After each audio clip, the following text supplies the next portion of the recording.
When did you read or find the book of William Baldwin, Spirit Releasement Therapy? So it was recommended in one of my trainings before that, I believe, years Yeah. ago. And it's funny because I ordered it, I opened it up, I started reading it. And when it got to the part about demons, I literally threw it across the room. I said, no, I'm not going there. I don't want any parts of this. About a year later, I picked it up and read it again. The first time I encountered an attached spirit, and it was an attached past life spirit entity, which is interesting. I just remembered his book, and so I asked a lot of questions. But I think when I need to be reminded, and that's why I took your course, I had already read the book. I had already done some spirit releasement, kind of just by the seat of my pants.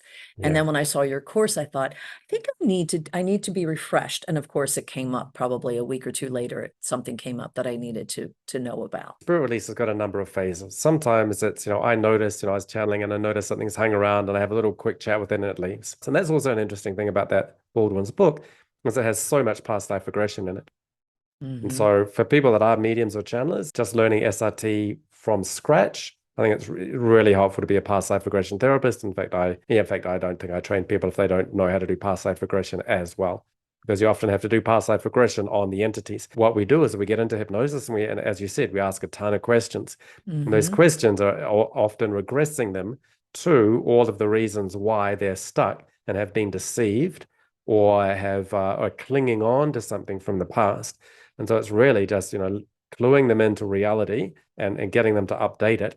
Hence, they decide to leave themselves. Through my course as well, it's such a thick book by Baldwin. So I wanted to have something there that was very practical, has a lot of scripts in it, and is sort of a step-by-step way of how to take people through a 3-session program of spirit releasement sessions. Spirit releasement can be 5 minutes, it can be 50 minutes, or it can be 3 sessions. And I tend to teach that complex spirit releasement therapy. So have you had that kind of range? Have you had more complex ones, or you spent a whole session doing it? I have not had that. I haven't had the real complex ones. I've had actually in one of my past life trainings, a wonderful young woman at the very last minute said, I need to take this training. She was a medium, did Reiki, did a lot of energy work. I had put some books out thinking when people have a break, and one of them was Edith Fiore's The Quiet Undead.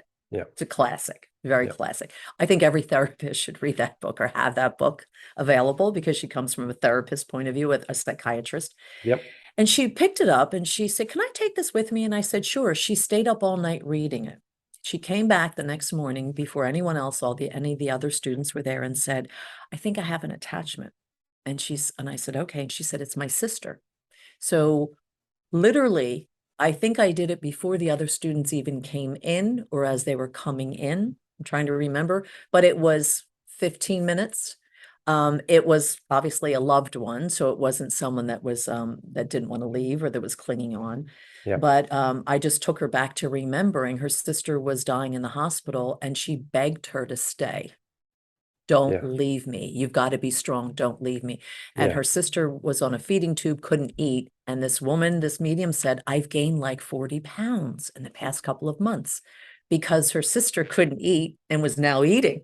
Yeah. It was very interesting, but it was very loving. And I really believe that she came to the training so she could have that experience. So that's another thing. We're talking about the signs. Yeah. I would to ask you what you found the most, not popular, but the signs that seem to come through the most. The ones I've encountered are headaches, anxiety, and feeling a little bit of dissociation sometimes, or lethargy. They're very lethargic. They feel like they can't do things. They're kind of depressed.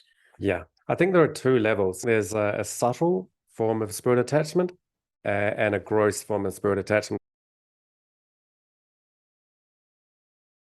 There are so many indicators. I hesitate to give people a list of indicators because people can Yeah. then self-diagnose, Mm-hmm. inappropriately. So if you're not sure if you've got an attachment or not, then I'd say maybe you don't, but let's wait until you've got real evidence that you do.